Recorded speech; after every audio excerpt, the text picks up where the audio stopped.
네. 저는 뭐 요즘 아주 즐겁습니다. 기분 좋고.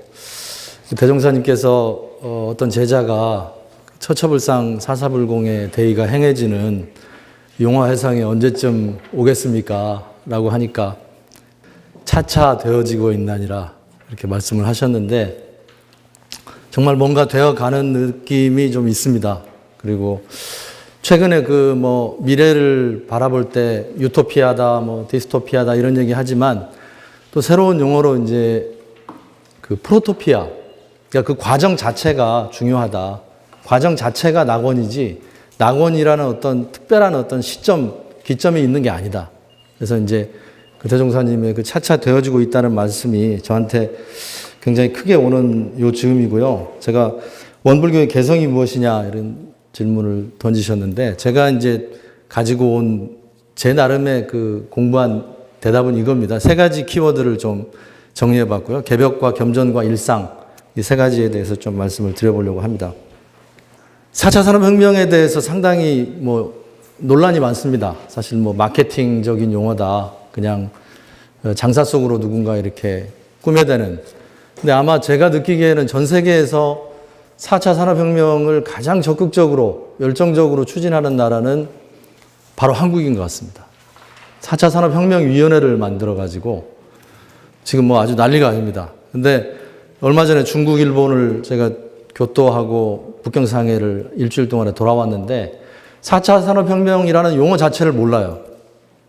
모릅니다. 중국은 아예 모르고요. 일본도 거의 논의가 되지 않습니다. 왜 이럴까 이런 생각 좀 해보는데 어쨌든 다보스 포럼이라고 하는 이 4차 산업혁명을 제기했던 포럼 관계자들이 한국을 찾아왔습니다. 지난달에. 그래서 아마 4차 산업혁명의 주도국이 한국이 될 것이다. 여러 가지 덕담을 했죠. 왜냐하면 한국이 가장 그걸 적극적으로 받아들였기 때문에 실제로 지금 사회 전 분야에서 4차 산업혁명 이야기를 하지 않는 데가 없죠. 근데 놀랍게도 그 큰 나라 중국은 전혀 논의되지 않는 주제입니다. 이게 저는 한번 생각해 볼 필요가 있다고 보고요. 마케팅적 용어다 이런 걸 다 떠나서 저는 이제 무엇보다 대종사님 말씀하신 물질 개벽이라고 하는 것이 뭐냐에 대해서 우리는 치열하게 고민해야 되고 이것이 물질 개벽에 얼마나 가까우냐 그리고 그것이 다 아니라 하더라도 정신 개벽에 대한 소명이라는 게 우리한테 있다면 그런 미래에 대해서 좀 명확하게 이해하는 게 굉장히 중요할 거다. 여기 이제 저는 오늘 먼저 서두에 이 4차 산업혁명의 세 가지 공간에 대해서 먼저 이야기를 드리려고 그러는데요. 물리적 공간, 디지털 공간, 생물학적 공간이 합쳐진다 그럽니다. 이게 무슨 말일까? 물리적 공간, 디지털 공간, 생물학적 공간이 합쳐진다. 근데 실제로 저는 그 안에 지금 살고 있다고 생각하거든요. 이 공간이 합쳐진다는 게 쉽게 얘기하면 물리적 공간이라는 건 현실입니다. 지금 여러분이 보고 계시는 현실이고요. 디지털적 공간이라고 하는 거는 가상세계, VR이나 또는 VR까지 안 가더라도 우리가 컴퓨터 안에 있는 가상의 어떤 이야기들 있지 않습니까? 가상의 세계들이 분명히 있습니다. 우리가 거기서 심지어는 물건을 사기도 하고 일을 하기도 하고 공부를 하기도 하고 사람을 만나기도 하는 이 디지털 안에 가상 공간이 분명히 존재하죠. 그게 이제 디지털적 공간이고 가상 공간입니다. 생물학적 공간을 가장 쉽게 얘기하면 이 몸이죠. 몸입니다. 근데 몸이라고 그냥 단정 짓기보다는 몸과 마음의 결합체, 이 맘이라고 표현해야 될지 모르겠지만 어쨌든 좀 주된 건 마음이죠. 그러니까 마음과 가상 공간, 가상과 현실이 겹쳐진다. 이걸 한번 생각을 해보자는 거죠. 현실, 가상, 생체라고 표현하겠습니다. 이게 결합됐을 때 어떤 일이 벌어질까. 그거를 말씀드리기 전에 이제 제가 요즘 대종사 10상을 가지고 이제 VR을 만들다 보니까 거의 소태산 대종사님에 대해서 이제 10상학 같은 걸 한번 좀 써봐야 되겠다 이런 생각이 들 정도로 여러 가지 재밌는 아이디어가 많이 떠오르더라고요. 금방 말씀드린 대로 현실 공간, 가상 공간, 생물학적 공간, 생체 공간 이게 이제 결합되는 시대가 다보스 포럼이 이야기한 미래인데 제가 재밌다고 한 거는 대종사님이 7살 때 이제 의문을 가지셨죠. 의문을 가지시고 9살까지 의문을 이렇게 계속 확장시키다가 10살이 11살 때부터 그러셨다 그러는데 5년 동안 삼바째를 올라다니시잖아요. 그것도 5년 동안 도사를 찾아다니고 또 5년 동안 그 내면의 세계로 들어갑니다. 그게 이제 대종사님의 15년의 구독이고요. 그 다음에 어떤 전면적인 대각의 어떤 과정으로 이행되는데 그 5년간의 그 3번의 과정, 그거 자체가 가상공간과 현실공간과 생체공간을 오갔다는 생각을 해보는 거죠. 가상적으로. 어쨌든 이제 제가 한번 그냥 콘텐츠를 만드는 사람으로서 한번 스토리를 써보는 겁니다.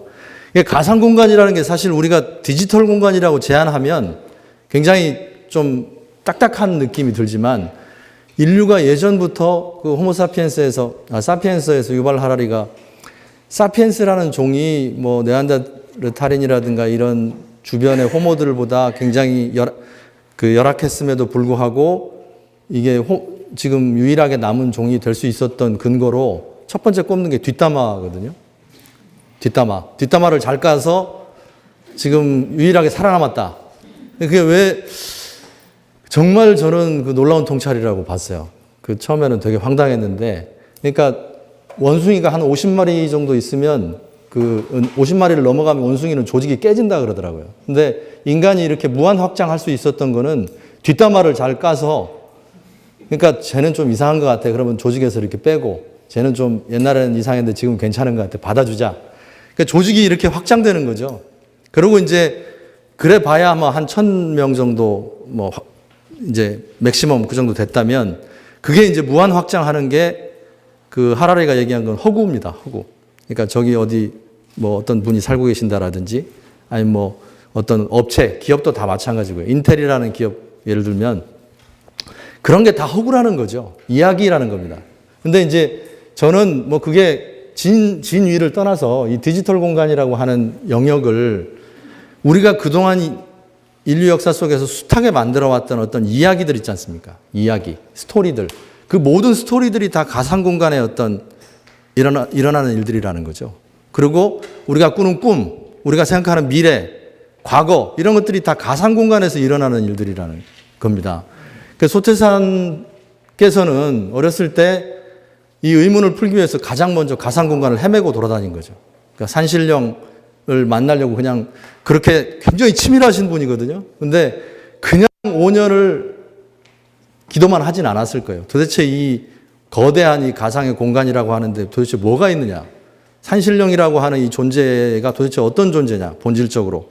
이게 현실과 어떻게, 이거를 계속 그 교류하는 5년이었을 거라는 거죠. 근데 그게 안 되니까 완전히 단절시켜버리고 현실로 내려옵니다. 그래서 현실에서 이제 도사를 찾죠. 역사적 인물을 찾습니다. 근데 또 역시 그렇게 치밀한 분이 그냥 대충 거지 데려다가 이렇게 물어보고 하지는 않았을 거라는 거죠. 그 당시에 모든 정말 인간 중에서 가장 최상의 인간들이 했던 말이라든가 이런 것들을 다 보지 않았을까. 근데 이미 소태산의 의문이라는 게 그걸 뛰어넘는 본질적인 의문이었기 때문에 해결이 안 됐다라고 저는 보고요. 그게 안 되니까 이제 생체 공간으로 들어가는 겁니다. 이게 연화봉으로 들어가서 내면으로 침잠하는 거죠.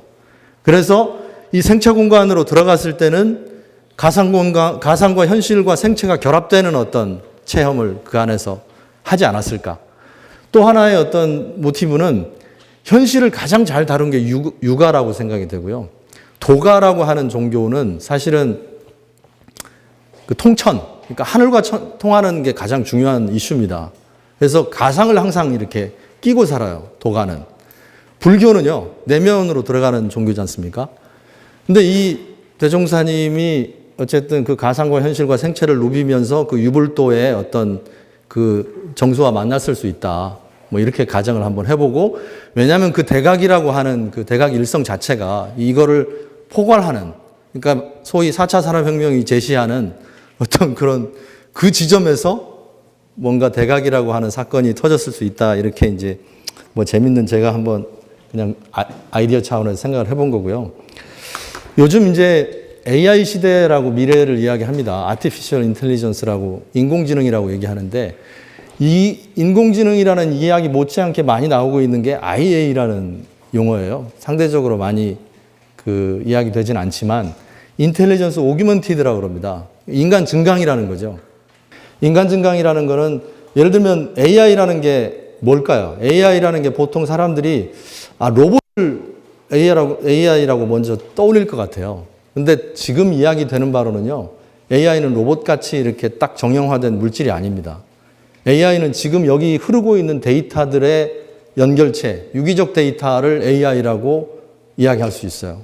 그래서 AI는 보이지 않을 겁니다, 아마. AI 시대가 돼도 우리가 그걸 AI 시대라고 느끼지 못할 거고요. 대부분의 사람들이 AI 시대가 왔는지 갔는지를 모를 거라고 생각이 돼요.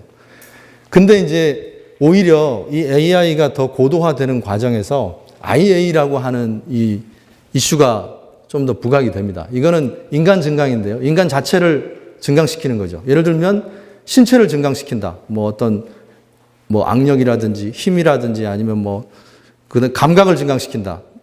안이비설신이라고 하는 감각을 잘 듣고 더 잘 보고 인디언들이 5.0 시각을 가지고 있다 그러는데 그 정도 보면 볼 수 있으면 어떻게 될까요? 그 이상. 그러니까 그런 어떤 초인이 되는 어떤 과정이 바로 IA인데 그럼 우리가 이제 우리식으로 표현하면 이게 물질개벽이고 이게 정신개벽이냐. 예를 들면 여기 왜냐하면 그 지식 증강이라든가 영적 증강 여기도 포함이 될 수 있기 때문에 근데 이건 좀 위험한 발상이라고 저는 생각을 하고요. 왜냐하면 이 IA라고 하는 이야기 자체가 그 아까도 말씀하셨지만 트랜스휴먼 같은 게 좀 약간 우생학적인 그 말하자면 인간을 우열로 나누고 그 우우 쪽으로 가는 그러니까 하나의 어떤 유기체로 보는 게 아니라 기계적으로 인간을 파악하고 그 기계적으로 인간을 시킬 수 있다. 근데 불교적으로 보면 사실 인간이라고 하는 거는 이 세상과 분리될 수 없는 실체지 않습니까? 이게 서로 이렇게 맞닿아 있는 분리될 수 없는 실체를 기계적으로 증강시킨다고 하는 게 뭔가 거기 좀 생각해 볼 만한 여러 가지 문제들이 있을 수 있다. 그래서 저는 이제 어쨌거나 여기서 좀 주목하고 싶은 것은 원불교가 사실은 상당히 느긋합니다. 지금 제가 볼 때는. 정도상 작가님도 그런 글을 써주셨던데 이 물질개벽이 이렇게 진행되고 있는데 물질개벽에 대해서 대부분의 원불교분들이 이렇게 생각하시는 것 같아요. 물질개벽이 끝나면 그 다음에 우리가 정신개벽을 해줄게 라고 생각하시지 않나 싶어요. 근데 이거는 절대 그렇게 나눠지는 것도 아니고요. 프로세스가 나눠지는 것도 아니고 물질과 정신이 나눠지는 것도 아니고요. 그런 식으로 물질개벽이 일어나는 것도 아닙니다. 정신과 굉장히 밀접한 과정 속에서 이루어지는 거기 때문에 물질개벽의 실체를 알아야 정신개벽도 명확해지는 거고요. 그게 뗄 수 없는 거라고 생각이 되고 그래서 우리는 정말 이 물질개벽의 실체에 대해서 다른 누구보다 도학과 과학의 병진이라든가 이런 모든 말씀들을 토대로 고민해야 된다고 봅니다. 그리고 이제 저는 이건 다 그 산업혁명의 4가지 과정을 가장 간단하게 요약하면 증기, 전기, 컴퓨터, AI라고 저는 보고요. 이게 여기서 이제 핵심적으로 제가 말씀드리고 싶은 건 일상입니다. 그러니까 1차 산업혁명이 컸지만 사실 알게 모르게 이게 그 어떤 파급력을 가지게 된 거는 2차 산업혁명의 전기라든가 우리 가정에 이렇게 일상으로 이게 기계들이 쏟아져 나온 거죠. 그러면서 일상이 바뀐 거죠. 3차 산업혁명은 사실 공장 같은 컴퓨터에서 시작이 됐지만 이게 각 집안의 컴퓨터 그 책상 위로 올라갔을 때 거대한 변화가 일어났고 이것들이 서로 엮일 때 변화가 일어났고 이게 이제 앞으로 AI라고 하는 어떤 유기체로 변질되면서 이게 거대한 어떤 흐름으로 이어지는데 여기서 제가 보는 키워드는 일상이라고 하는 겁니다. 그러니까 일상이라고 하는 것은 그냥 현실, 비현실을 가르는 어떤 현실적인 걸 일상이라고 보는 것보다는 현실과 비현실을 어떤 포괄하는 개념으로서의 일상. 그 안에 모든 아까 말씀드린 현실과 가상과 생체가 다 어우러지는 일상. 이게 이제 앞으로의 그 시대의 어떤 규정이 되지 않을까. 이건 그동안에 이제 제가 좀 봐왔던 그런 특히 2015년에 VR이 이제 본격적으로 진행이 되면서 MR, 웨어러블, 이게 이제 제가 콘텐츠적 관점에서 보는 거기 때문에 이건 조금 복잡합니다. 그래서 그냥 간단히 설명드리는데, 그래서 결국 IoT까지 가는 건데요. 제가 만들려고 하는 콘텐츠의 방향성입니다. VR 시대에는 보통 이제 VR에서 AR, MR로 넘어가는 시점을 어떤 그 진보라고 보통 부르는데 저는 조금 다른 입장입니다. VR이라고 하는 것은 그동안 우리가 디지털 세계가 추구해온 어떤 과정의 완성체라고 생각이 되고요. 가상에다 하나의 거대한 세계를 만드는 거고, 이 MR 이후부터가 이제 현실로 나오는 과정이라고 생각하고, 그래서 이게 MR이 현실 콘텐츠를 대변한다면, 웨어러블은 이게 이제 디지털 수트 같은 겁니다. 안경도 그렇고, 옷도 그렇고, 이게 다 디지털로 바뀌면서 나를 측정하는 거예요. 그러니까 제가 가정하기로는 아마 인간이 최초로 나라고 하는 것을 실시간으로, 예를 들면 내 뇌파의 흐름을 실시간으로 계속 알고 내 어떤 생체의 상태, 맥박이나 모든 그 컨디션을 실시간으로 계속 내가 체크할 수 있다고 생각하면 그 시대는 나를 처음으로 인지하는 시대가 될 것이다라고 생각이 돼요. 그리고 이제 IoT 시대가 되면 일상의 시대로 넘어간다고 보는데요. 그 알렉산더 대왕이 황제가 이제 그 꿈꿨던 것 중에 대도서관이라는 그 아이템이 있는데 세상의 모든 책을 다 모아보겠다. 이게 이제 알렉산더의 꿈이었죠. 그 뭐 거기에 이제 아리스토텔레스가 같이 뭐 기여를 했는지는 모르겠습니다만은 엄청난 돈을 쏟아부어가지고 세상의 양피지를 다 긁어 모았죠. 그때는 이제 종이가 아니었을 테니까. 근데 세계에 아마 제가 기억하기로는 60-70% 정도를 긁어 모았대요. 어마어마한 거죠. 근데 그거를 모은다는 건 불가능한 거지 않습니까? 지금 도서관이 아무리 많다고 그러지만 세상의 모든 책을 다 담을 수는 없죠. 근데 지금 머지않은 시대에 이 4차 혁명, 산업혁명 시대에는 이제 정말 그게 가능해진다라고 하는 거고요. 처음으로 인류가 모든 지혜를 어떤 그 비트의 방식으로, 이런 책이 아니라 비트의 방식으로 도서관 안에 결집시키는 최초의 상황이 벌어지고, 그 미래에 대해서는 너무나 많은 이야기들이 있기 때문에 어쨌든 제가 주목하는 거는 이 일상 콘텐츠의 시대, 일상의 시대가 왔을 때 우리가 어떤 것들을 할 수 있을 것인가에 대한 겁니다.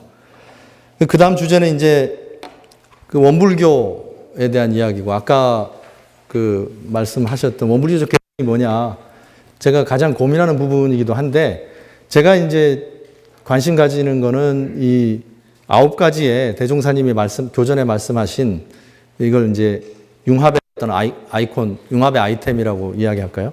병진이 96번 쓰였고요. 쌍전이 41번, 인려가 38번, 뭐 이렇게 이제 교전에 이렇게 실렸습니다. 근데 이 각각의 용어들이 다 결국 의미하는 건 뭐냐면 이질적인 것들을 결합시키는 거예요. 예를 들면 가상과 현실과 생체가 결합될 때 병진의 방식이냐, 쌍전의 방식이냐, 인려의 방식이냐, 병행의 방식이느냐에 따라서 결합의 형태가 달라지는 거죠. 양식이. 근데 이거를 과연 우리가 잘 알고 있느냐. 여기 지금 사막병진, 자태력병진, 영육상전, 동정이료, 이사병 다 구분을 하셨어요. 이 용어들에 대해서. 상당히 엄밀하게 구분을 하십니다. 근데 우리가 이거를 제대로 지금 이해하고 있느냐. 그래서 제가 지금 최근에 그 문화예술 축제하면서 이런 걸 만들어 봤어요. 이런 아이콘을. 병진은 이런 식으로 좀 결합되는 게 아닐까. 쌍전은 이렇게 좀 결합되는 게 아닐까. 한번 이게 시각화되면, 이 콘텐츠를 만드는 입장에서는 시각화되면 다음 단계로 갈 수 있습니다. 그래서 이제 이거를 그냥 이렇게 데이터로 둘 게 아니고 비주얼적으로 표현하면서 뭔가 대종사님이 말씀하신 그 융합 또는 겸전의 어떤 그 본질 또는 그 디테일을 우리가 볼 수 있으면 사실 원불교인들은 가장 그 융합의 전문가가 될 수 있다라고 저는 생각합니다. 왜냐하면 그런 토양에서 DNA적으로 그게 그 배워왔기 때문이죠. 모든 교리와 모든 삶 속에서 그걸 공부해온 거죠. 그래서 이제 제가 뭐 아주 그냥 평범한 용어로 대종사님의 그 교리의 4가지 키워드를 누구나 다 함께 일상에서 원만구족이라는 형태로 한번 키워드를 뽑아본 거고요. 이건 이제 그 교리들을 한번 이렇게 구조적으로, 그래서 사실 교리도 이제 좀 간단히 이제 설명을 드리면, 대종사 10상을 이렇게 놓고 봤을 때 가상, 현실, 그 다음에 가운데 생체를 두고요. 대종사님께서 그 의문을 발한 거는 이 생체적인 그 어떤 발로라고 생각을 한다면, 맨 먼저 3년 기원상은 이제 가상으로 넘어갔다가 그다음에 구사고행상은 완전히 정반대 현실로 나온 거죠. 그러다가 이제 그 강변 입정상은 생체로 깊이 들어갑니다. 그래서 그게 통합된 형태로 장항대각상이라는 형태로 이제 전면적인 대각을 만드시죠. 그 다음 바로 하신 일이 뭐죠? 저축조합 만들고 영산방언상 하신 거죠. 영산방언상은 또 아주 현실적인 방향으로 가신 겁니다. 극단적인 현실을 추구하신 거죠. 그러고 나서 또 하신 게 놀랍게도 그러니까 혈인법인이라고 하는 갑자기 음계의 인정을 받아야 된다라고 하면서 갑자기 기도를 하세요. 더군다나 세상 밖에서는 3.1운동이 막 벌어지고 있는데 우리는 음계로 가자. 이게 이제 다시 가상으로 가는 거죠.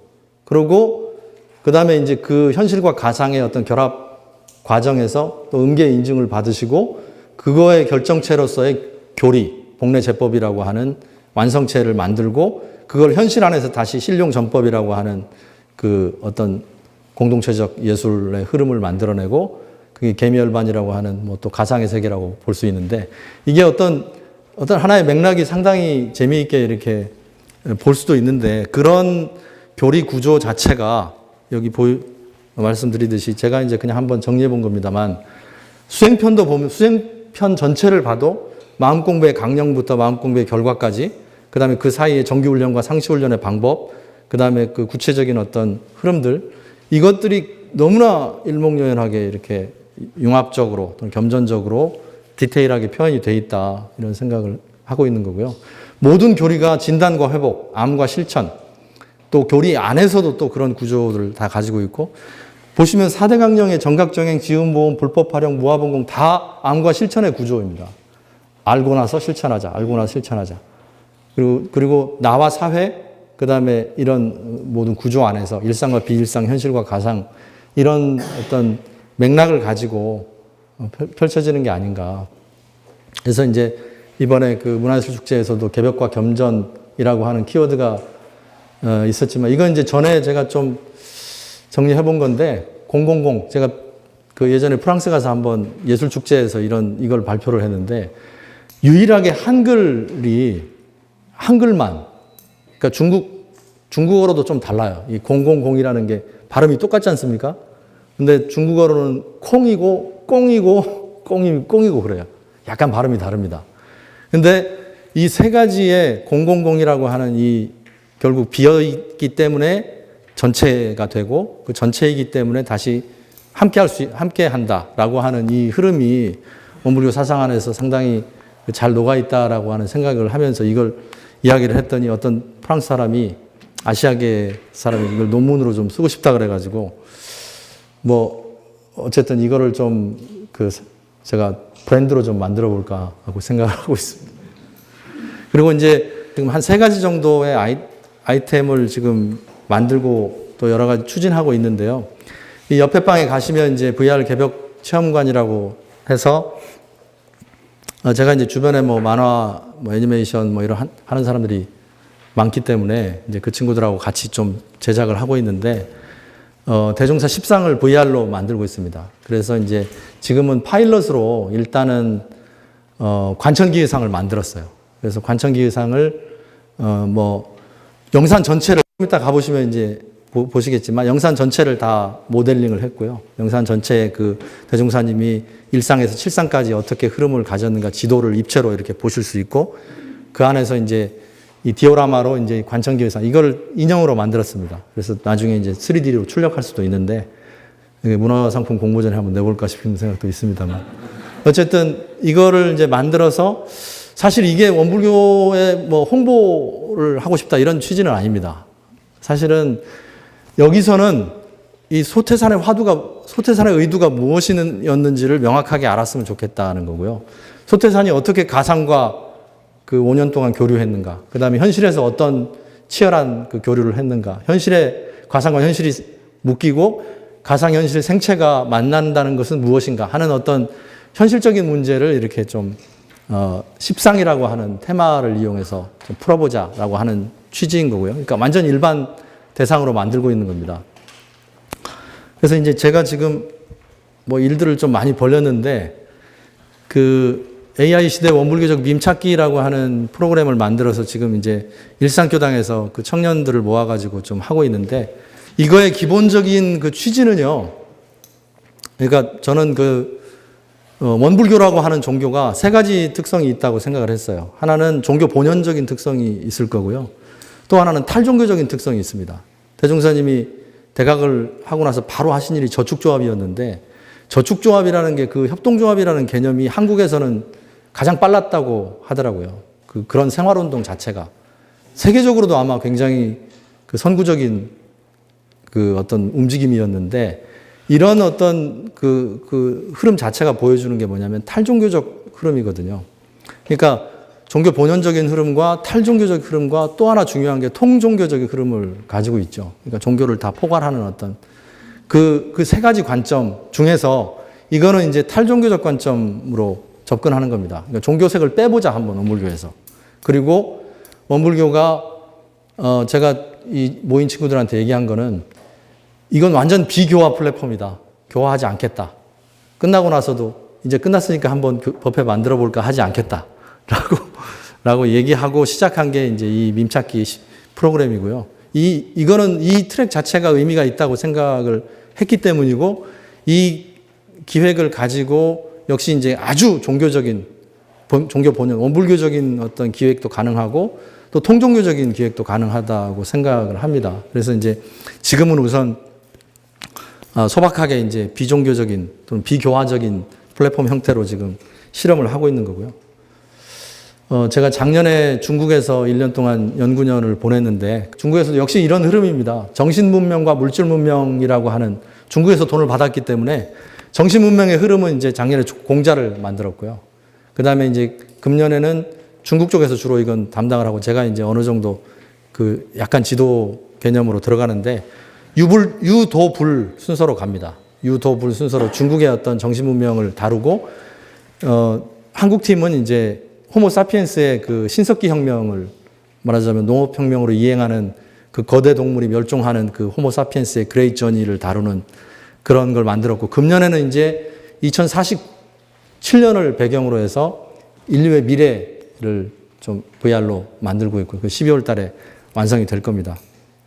그래서 그거 역시 이제 문명과 여행과 나와 일상이라고 하는 이 기본적인 그 발상에서 진행을 하고 있는 거고요. 이렇게 이제 이런 부분들에 대해서 뭐 아까도 말씀드렸지만 정신개벽이라고 하는 게 저는 이제 콘텐츠적으로 어쨌든 그 미래를 바라볼 때 뭐 유토피아적으로 또는 디스토피아적으로 이렇게 바라보는 시각들이 많지만 그 어떤 것보다도 사실 미래를 가장 현실적이고 또는 그 선용적으로 바라보는 게 필요하다라고 보고요. 뭐 그거는 긍정적인 모습과 부정적인 모습을 항상 같이 가지고 있는 거기 때문에 그 어디에 매달릴 이유가 전혀 없는 거죠. 근데 불필요하게 굉장히 거기에 대해서 우려를 많이 하는 듯한 것도 있고, 제가 사실 이런 얘기를 좀 이렇게 깊게 이야기를 드리면 굉장히 불안해 하시더라고요. 근데 뭐 그런 상황은 전혀 아니라고 봅니다. 그래서 이걸 어떻게 선용할 것인가에 대한 아주 그 희망적인 미래가 굉장히 저는 그래서 이제 처음에 즐겁다라고 얘기를 했던 거고, 감사합니다.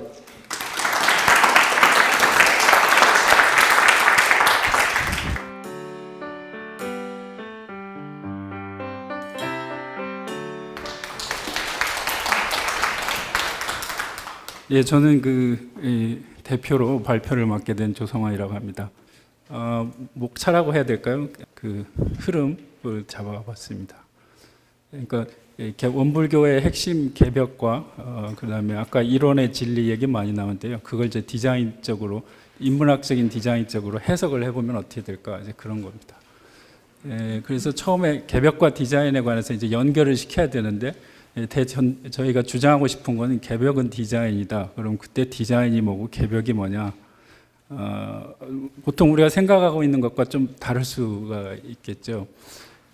디자인이라는 건 이제 시중에 많은 책들이 나와 있습니다. 그걸 찾아보면은 되게 이제 처음에 어원적으로 모든 게 그렇잖아요. 개벽도 어원적으로 따지고 그렇듯이 디하고 사인을 이렇게 구분하는 어원적인 설명이 있거든요. 그걸 저는 이제 고전적 해석이라고 했는데, 이 시간이 옛날 해석이라는 게 아니라 이렇게 어원적으로 했다는 의미의 고전입니다. 두 번째는 이제 현대적 해석은 인문학적으로도 해석하고 뭐 그런 그 학자들이 하는 자기 나름대로 독창적으로 하는 해석이 있는데 그 중에 대표적인 분이 이분은 60년대 노벨 경제학상을 받으신 분인데 디자인은 창조하는 거다. 뭐 동사로 아까 개벽은 동사란 말도 나왔죠. 그다음에 종합적 해석이라고 말을 붙인 거는 90년대에 어떤 분은 디자인은 통합하는 거다. 새로운 인문학이다. 그래서 통합적 사유가 디자인적 사유다.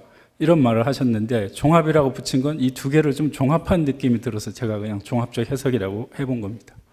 그래서 그럼 이 두 개를 한번 일단 아마 잠깐 설명을 드리면요. 디자인을 D하고 사인으로 분리를 합니다.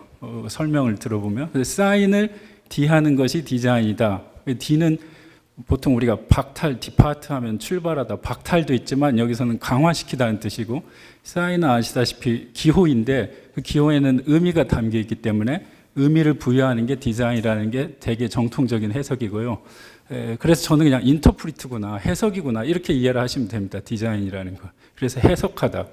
예를 들어서 옛날에 제가 어렸을 때 침대는 과학입니다. 광고 나왔잖아요. 그럼 침대에다가 새로운 의미를 부여하는 거죠. 과학이라는. 삼성의 유명한 보르도 TV는 이 TV는 가전제품일 뿐만 아니라 가구 역할도 하잖아. TV를 꺼놓을 때는.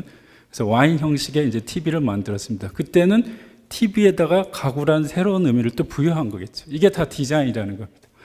갤럭시 노트는 핸드폰에 이제 노트 기능도 했고, 애플의 MP3인가요? 뭔가 아이폰인가? 이건 뭐 음악 듣는 기기 뭐. 그러니까 요즘 이제 융합이니 융섭이니 이런 게 새로운 의미를 이제 자꾸 부여한다는 게 이게 다 디자인이라는 뭐 그런 이제 설명이 대부분이었습니다. 창조로서의 디자인이라는 건 이 하버트 사이먼이라는 경제학자가 어떤 책을 썼는데 그 책은 인공과학의 이해라는 책인데 그 중에 챕터 5가 디자인에 대한 챕터였어요. 신기하게. 그 부제가 뭐냐면은 인공적인 걸 만든다. 이게 이제 서양의 디자인 개념입니다. 아티피셜한 겁니다. 동양의 무의 이거하고는 전혀 다른 겁니다. 그래서 이 사람이 말한 디자인은 크리에이트의 다른 말이라고 할 수도 있고 우리가 경물 취재할 때 국리라고 하잖아요. 주제학에서. 그 디바이스의 다른 말이라고도 할 수 있습니다. 뭔가를 고안하는 행위. 이게 다 디자인입니다. 그래서 제가 제 전공이 이제 중국 철학 이런 쪽이라서 중국 철학의 고전적인 개념으로 대입을 시켜본 겁니다. 이 논어에 여러 유명한 말이 있는데 제가 중시하는 말 중에 수리부자, 공자가 자신을 회고하면서 나는 술을 했지 작을 하지 않았다 이런 유명한 말을 남겼는데요. 이때 술은 지금 디자인적으로 해석을 내보면은 이렇게 진술하다 이런 거니까 성인의 말씀을 자기 나름대로 편집하고 해석하고 정리한 그런 디자인 개념, 고전적인. 작은 아까 사이먼이 말한 것처럼 전적으로 새로운 거를 창조하는 디자인 개념. 그래서 이제 공자 입장에서 봤을 때 주나라 말기 사람이니까 주나라 초기에 문왕, 무왕, 주공이 새로운 문물 제도를 작을 했고 나는 그거를 수를 해서 후세에 넘겨준다. 이게 이제 공자의 말이었습니다. 그러니까 디자인도 이렇게 두 개로 크게 나눌 수 있겠죠. 다만 이제 제 입장에서는 이 술의 좀 위험성은 이게 이제 시간이 가고 또 주변 국가로 갈수록 단순한 모방으로 빠지기가 쉬운 겁니다. 그래서 좀 부정적인 의미가 들어있을 수 있습니다. 마지막 통합으로서의 디자인 개념도 좀 이것도 재밌어서 하나 소개를 해드리면 리처드 뷰캐넌이라는 디자인 철학자가 있는데 1990년도에 이런 제목의 논문을 씁니다. 새로운 리버럴 아트로서의 디자인. 신기한 개념인데 거기서 주장하는 게 통합적 사고가 디자인적 사고다. 이건 무슨 말이냐면은 근대에 들어와서 모든 학문들이 분과 학문이 돼서 이게 더 이상 종합이 안 된다. 그래서 그것들을 종합할 수 있는 사고가 필요한데 과거에는 그게 리버럴 아츠가 수행을 해서 현대에 다시 새로운 리버럴 아츠가 필요한데 그 역할을 디자인이 해줘야 된다는 게 그 논문의 골자입니다. 저는 이제 이게 원불교 용어로 말하면 회통, 융통, 겸전적 사고라고 저는 생각을 했고 원불교에서 지향하는 그 이론적 세계로 가려면 이런 사고로 가야 되겠죠, 당연히. 그래서 원불교는 당연히 뷰캐넌이 말한 의미의 디자인 띵킹이 필요하던 거겠죠. 그렇죠? 그래서 이제 이 사고를 하면은 술이나 이제 작으로 갈 수가 있겠죠. 다시 돌아와서 아까 그 창조로서의 디자인 개념이 저는 이제 개벽과 연결을 시키고 싶어서 그걸 좀 더 깊이 들어가 보면요. 그 하버트 사이먼이라는 사람이 인공물을 창조하는 게 디자인이라는 말을 하면서 조금 상술을 합니다. 그래서 엔지니어만 디자이너인 것은 아니고 기존의 상황을 낫게 하는 건 뭐든지 다 디자인을 하고 있다. 그래서 정치가가 정책을 입안하고 약사가 처방을 하고 설계를 하고 엔지니어가 뭐 영화를 제작하고 이게 다 이제 이 사람이 볼 땐 다 디자인 행위고 하이웨이 디자인이라는 표현도 쓰는데 우린 고속도로는 이건 토목이나 설계를 하는 엔지니어의 일인데 이 사람들이 볼 땐 이건 다 디자인 작업의 하나입니다. 대단히 포괄적인 디자인 작업을 가지고 있다는 게 좀 특징적이었다고 생각이 들었습니다. 그래서 결국 야, 이 전문 디자이너만 디자인을 하는 게 아니라 인간은 다 디자인을 한다는 게 이 사람의 제 주장이었습니다. 그러니까 우리는 이미 다 디자이너인 거죠. 원불교식으로 말하면 우린 다 개벽의 일꾼이라는 거죠. 근데 제가 재밌는 게 이제 연구를 하다 보니까 하도 애플을 해서 이제 애플을 또 연구를 해봤더니 이 사람이 말하는 이론적인 디자인 개념을 어떤 의미에서는 적용한 게 애플이에요. 왜냐하면은 최근에 애플이 자기네들의 20년 동안의 상품의 사진집을 냈거든요. 그 책의 제목이 디자인드 바이 애플입니다. 메이드 바이 애플이 아니라 우리가 만든 제품이란 의미의 메이드 바이 애플이 아니라 디자인드 바이 애플이고 거기에 소개되어 있는 그 광고 영상의 유튜브를 보면은 우린 디자인 팀이라고 소개를 하고 있어요. 참 재밌죠. 그러니까 우린 제품 만드는 제조 회사가 아니라 기획을 하는 디자인 회사라는 게 애플의 자기 인식이었습니다. 크리에이트하는 우린 집단이다. 우리 물건 이런 거 안 만든다. 제 입장에서 그게 이제 삼성과 다르다 이런 얘기죠. 그게 결정적인 차이입니다. 산업 디자인과 인문 디자인에. 우리가 이제 인문 디자인으로 나가지 못한 이유는 이런 사고가 없는 거예요. 우리는 물건 만들고 일본이라고 해봤자 뭐 그 장인 정신이 물건 만드는 거잖아요. 무형적인 걸 크리에이트한다는 생각이 약합니다. 자, 그럼 이걸 이제 개벽에 적용을 해보면은 개벽도 제가 볼 때는 일반인들이 두 가지로 이해를 하고 있어요. 물론 원불교 관계자분들한테는 당연한 얘기지만 학자들이 더 심한데 개벽 논문을 쓸 때는 전부 다 이쪽을 중심으로 논문을 써요. 소광절에 뭐가 우주론이 어떻고 천지개벽, 후천개벽 하잖아요. 근데 원불교는 분명 이쪽을 얘기하고 있거든요.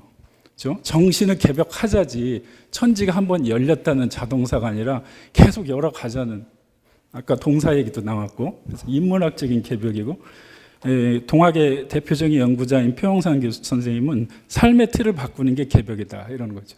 그러니까 만약에 이제 이 식으로 바꾸면은 우리의 사고가 제대로 된 창조 경제를 하려면 이렇게 바뀌어야 개벽이 되는 겁니다. 그게 정신 개벽이라고 저는 생각을 합니다.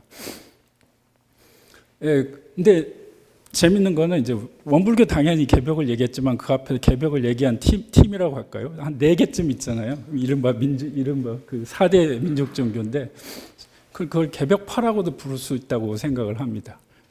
개화파, 척사파에 대해서 개벽파죠. 의식적으로 썼으니까, 의식적으로. 근데 이거의 중요성은 뭐냐면은 일종의 자기 인식인데 기존에는 중국의 틀에서 자기를 바라보다가 이제는 서양의 충격으로 인해서 우리의 눈으로 우리를 한번 보자. 이게 개벽파의 주장인 겁니다. 그래서 작을 한 거죠. 크리에이트를 한 겁니다. 종교를 만들었다는 거예요. 기존에 만든 적이 없고 만들 수도 없었죠. 이 국정 종교가 있으니까 조선시대 유교, 고려시대 불교. 그렇죠? 그래서 한국의 근대 사상사는 크게 이 3개로 정리를 할 수 있습니다. 개화파는 유교는 싫다. 그래서 서양으로 술하자. 일본의 타라이쿠 같은 입장이고 위정척사파는 무슨 소리냐.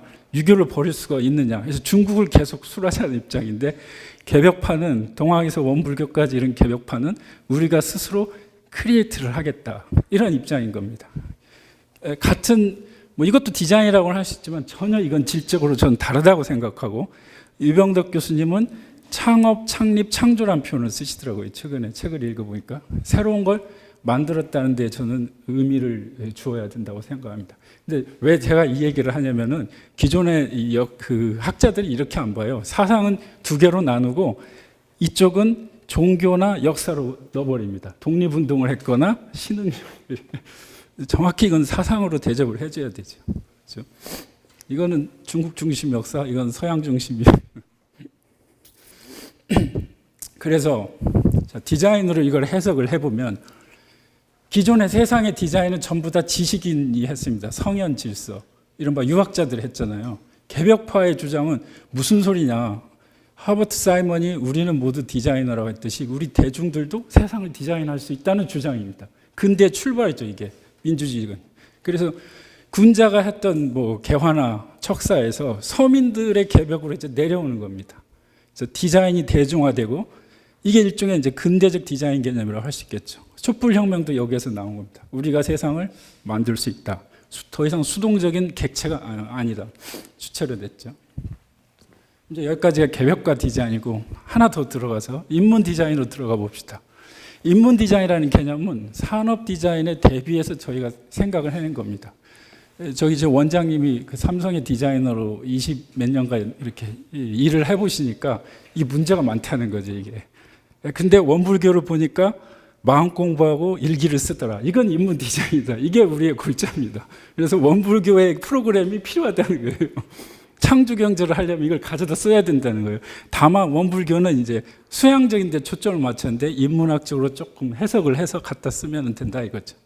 그래서 산업 디자인은 너무 잘 아시겠지만 물질만 개벽하자는 거예요. 거기에 대해서 우리가 주장하는 인문 디자인은 정신까지 같이 해야 되지 않겠냐 이런 거고, 그러려면은 정확히 자기를 개벽파가 했던 것처럼 봐야 되고 자기만의 세계가 있어야 된다. 더 이상 외국의 트렌드를 이미 만들어진 트렌드 세계를 쫓아가는 걸로는 개벽이 안 된다. 예, 그래서 이제 그 인문 디자인 조금 추상적이라서 저희가 구체적인 예를 잡아봤습니다. 그 유명한 일본의 이제 무인양품이라는 우리도 들어와 있죠. 그 생활 용품을 만들어서 파는 회사인데 대단히 심플한 게 특징입니다. 제 전공이 종양철학이니까 이게 또 직업병이 나서 이걸 또 분석을 해봤죠. 노장 쪽이라서 이게 탁 눈에 들어오는 겁니다. 무인은 이 도장이 인자잖아요. 도장이 없다, 특징이 없다, 각인한다는 뜻입니다. 아무런 그 불교로 말하면 무상이에요, 무상.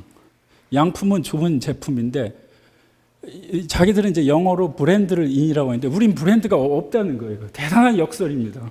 제가 볼 때는 이제 노브랜드.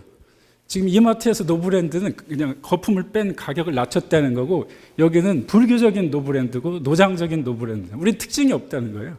무나 허나 공과 같습니다. 역설인데 노장에서 나오는 우리는 디자인이 없는 디자인이고, 어떤 의미에서는 최소한의 디자인이지만 이건 디자인 아예 안 하겠다는 게 아니라 고도의 디자인인 겁니다. 대단히 축소된 일본답죠. 선불교적인.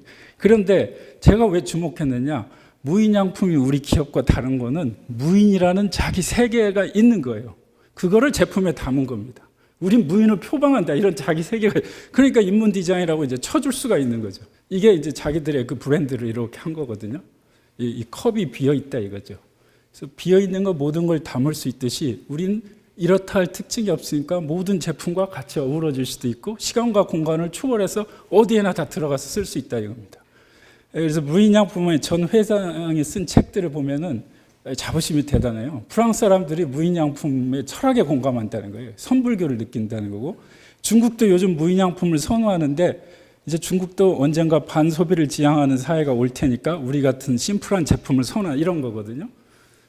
그러니까 이거는 뭐냐면은 우리의 이제 대기업들은 정말 기능과 편리함과 외형적인 디자인에만 추구했는데 이 사람들은 사상을 이제 팔고 있다는 거죠. 이 차이를 우리는 극복을 해야 된다는 겁니다. 그래서 분명히 자기들의 세계가 있어요. 우린 반소비, 심플 라이프, 그다음에 언제 어디서나 적용 가능한, 이건 이제 제 이름 붙여봤는데, 그러니까 더 많이 팔리겠죠, 역설적으로. 그래서 저희가 생각하는 인문 디자인은 이제 여러 측면으로 정의를 할 수 있는데, 오늘의 주제에 한정해서 보면은 인문 디자인의 가장 핵심 뭐냐? 자기의 세계를 디자인하는 거라 이겁니다. 자기만의 세계를 디자인하라는 거예요. 빌려오지 말고. 그걸 이제 개벽파가 한 거죠. 그래서 디즈니랜드, 디즈니월드, 이 월드란 말이 붙잖아요. 마블이라는 것도 스파이더맨, 아이언맨 같은 걸 만든 이건 제작 회사랍니다. 겨울 왕국은 원래 원제는 프로즌인데 우리는 왕국이란 말을 붙였어요. 하나의 완결된 세계가 있는 겁니다. 이런 세계들은. 찰리 채플린도 유명한 배우 중에 하나지만 채플린 하면 우리는 어떤 세계를 떠올리는 게 있습니다. 대단한 거죠. 한살림도 저는 그렇게 보고 싶습니다. 생명이란 가치를 협동조합에다 이제 디자인을 한 거고, 애플은 이제 음악 세계 뭐 이런 거. 그럼 그 세계를 만드는 거의 특징은 통합과 창조, 거기에 이제 캐릭터들이 있고 캐릭터들이 움직여서 우주를 만든다 이거죠. 그래서 디자인은 이렇게 생각을 해봤습니다. 동양 철학의 용어로 체와 용으로 나눈다면 이건 무인 양품이고 이건 생각 파트, 철학 파트고 이건 구현해낸 거, 눈에 보이는 거 또는 서비스된 거 이렇게 이제 나눌 수가 있는 거죠. 근데 우리는 이 근대화되면서 이쪽을 무시하고 이쪽만 달려온 게 그게 우리의 근대화 과정이었다는 게 제 생각입니다. 개벽파들은 물론 한국 사회에 큰 영향을 못 끼쳤을지 모르겠지만 이 개벽과 개화 대별한다면 이건 물질적인 거고 정신적인 거고 이렇게 이 금강대도라는 신흥 종교도 일제 시대 때 나왔는데 도덕 개화라는 말을 써요. 의미심장하죠. 이거 이제 서구적인 개화를 지향하지만 우리는 도덕은 포기하지 않겠다 이런 얘기예요. 도덕과 과학, 영성과 이성, 정신과 물질을 다 추구한 인문 디자인이었다고 볼 수가 있을 것 같습니다. 이제 구체적으로 이제 오늘 주제가 원불교니까 그 원불교가 디자인한 세계를 좀 설명을 해봐야 될 텐데 아까도 나왔지만 이 대종경을 다시 써야 된다고 했잖아요. 제가 처음에 파랑 고해란 말을 쓸 때 블루를 생각했다. 고해는 임재범의 고해였다. 공부인 하면 우리는 수험생을 떠올립니다. 예? 작업 취사, 이 취사는 저는 그걸로 생각했어요. 취사반 군대에. 이 작업이란 말은 그 작업 이거죠. 절대 업을 짓는다. 아무도 제 전공이 중국 철학이고 20년 넘게 이것만 했는데도 업을 짓는다는 말은 고전에 없어요. 더 심각한 거는 이걸 일본어로 그대로 번역을 하셨다네. 일본 사람이 알겠습니까? 일본 사람이 지정한 겁니다. 오은희 선생님. 그래서 2세기에는 다시 시대화 대중화 인문화가 필요한데 그 작업을 인문 디자인적으로 이제 틀로 맞춰서 프리즘을 대면 어떻게 하냐 이런 생각입니다. 그래서 원불교를 리디자인하자. 저 같으면 영어로 WON으로 안 하고 ONE로 합니다. 하나의 이론 세계를 지향했으니까. 뭐 그런 식으로 이제 설명을 하는 게 요즘 추세로 말하면 이제 원불교 인문학이라고 할 수 있겠죠. 그렇죠? 그래서 그 종교로서가 아니라 그렇죠? 비종교인 또는 타종교인도 원불교를 이해할 수 있을 정도로 디자인을 해달라는 게 저희 주문인 겁니다.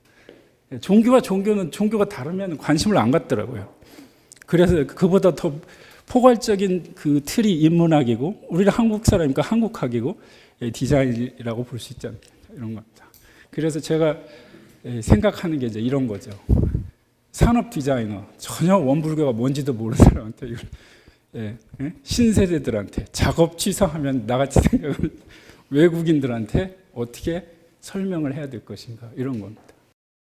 많이 얘기 나왔지만 원불교 하면 이제 일단은 원불교가 디자인한 세계를 딱 하나로 아까 무인양품의 컵으로 비유한다면 이거 하나로 이제 끝나겠죠. 그렇죠? 이걸 어떻게 이제 설명해 줄 건데 예를 들어서 이제 공상이거든요. 여기다 이렇게 곡선을 하나 그려봤어요. 뭐가 될까요? 곡선. 태극기가 되지 않을까요? 그럼 이 안에 도학과 과학 같은 이질적인 음향이 있는 거겠죠. 그런 식으로 설명을 해봅니다. 태극기에서 이걸 빼면 이론의 세계가 되겠죠. 모든 게 하나로 이제 통합되어 있는 세계. 이론을 대학생들한테 만약에 설명을 하려면 한문을 전혀 몰라요. 얘네들은. 일은 하나니까 한이고 한을 이런 표현을 원불교에서 쓰잖아요. 그래서 이 원불교의 일원이 지향하는 세계는 이 하나의 세계인데 이건 융통과 회통의 세계고 건국론으로 보면 좌우를 포함하고 있는 중도의 세계고 그래서 계속 나온 네트워크, 웹, 하나의 세계를 지향한다. 요즘 4차 산업혁명이 가는 추세 그대로 가고 있는 거죠. 근데 재밌는 거는 서구 세계는 물론 우리가 아는 근대적 서구 세계는 이제 실체, 단일한 그 원자들을 생각했고 그들끼리의 독립적인 개체들끼리의 계약 관계를 생각했지 이렇게 모든 게 하나로 연결됐다는 생각은 안 하잖아요.